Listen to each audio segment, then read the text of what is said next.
पिंपरी चिंचवड शहरात मार्च 2017 मध्ये होणाऱ्या महापालिका निवडणुकीत कोणता पक्ष बाजी मारणार हे आत्ताच सांगता येणं कठीण आहे। मात्र किमान शहरात भाजप आणि राष्ट्रवादी आमने सामने आहेत हे मानलं जात आहे। पण हे दोन पक्ष एकमेकांना भिडत असताना शहरात ताकदवान असलेल्या शिवसेनेकडे दुर्लक्ष करता उपयोगी नाही असं जाणकारांचं मत आहे। कोणताही चेहरा नसताना शिवसेनेनं 2012 मध्ये महापालिकेच्या 14 जागा जिंकल्या होत्या। शहरातून शिवसेनेचे 2 खासदार निवडून गेलेत। पिंपरी विधानसभेतही शिवसेनेचाच आमदार आहे। त्यामुळे आगामी निवडणुकीत भाजपपेक्षा राष्ट्रवादीला टक्कर देण्याची क्षमता आपल्यात असल्याचा दावा शिवसेना करतेय। शिवसेना हा एकमेव पर्याय राष्ट्रवादी काँग्रेस पार्टीला ह्या शहरात दिसतो आहे।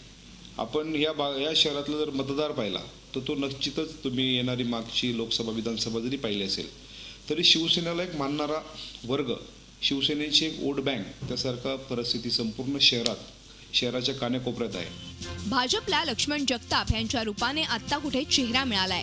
शिवसेनेला कोणताही एक चेहरा नसताना शिवसेनेनं सर्वच निवडणुकांमध्ये चांगली कामगिरी केली आहे। त्यामुळे राष्ट्रवादीला टक्कर देण्यास भाजप सज्ज असल्याचं चित्र तयार होत असलं तरी देखील भाजपला मागे टाकत शिवसेना डार्क हॉर्स ठरण्याची चिन्ह आहेत।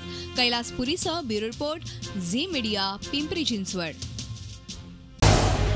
झी 24 तास रहा एक पाऊल पुढे।